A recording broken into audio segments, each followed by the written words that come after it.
भुदरगड तालुक्यातील वाघापूर इथं छत्रपती शंभूराजे प्रतिष्ठानच्या वतीनं 13 ते 15 मे दरम्यान छत्रपती संभाजीराजेंची जयंती साजरी करण्यात आली। या निमित्त मिरवणूक काढण्यात येणार होती, पण मिरवणुकीला पोलीस प्रशासनानं परवानगी नाकारली। त्यामुळे गावकऱ्यांनी 5 तास उत्सव मंडपासमोर ठिय्या मारला। त्यातून शुक्रवारी गावात प्रचंड तणाव निर्माण झाला होता। या पार्श्वभूमीवर गावात मोठा पोलीस बंदोबस्त तैनात केला होता।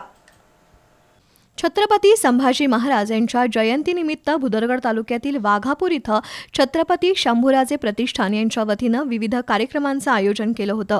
शुक्रवारी सायंकाळी मिरवणूक काढण्यात येणार होती, पण पोलीस प्रशासनानं मिरवणुकीला परवानगी नाकारली। त्यामुळे गावकरी संतप्त बनले। 5 तास ठिय्या आंदोलन झालं। यामुळे गावात तणावपूर्ण वातावरण निर्माण झालं होतं। तणावाच्या पार्श्वभूमीवर गावात 200 पोलीस तैनात केले होते।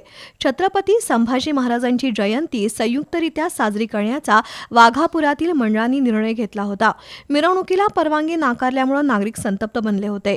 पालकमंत्री प्रकाश आंबेडकर यांची भेट घेऊन मिरवणुकीला परवानगी देण्याची विनंती केली होती, मात्र पोलिसांच्या अनाकलनीय भूमिकेमुळे मिरवणुकीला परवानगी मिळाली नाही।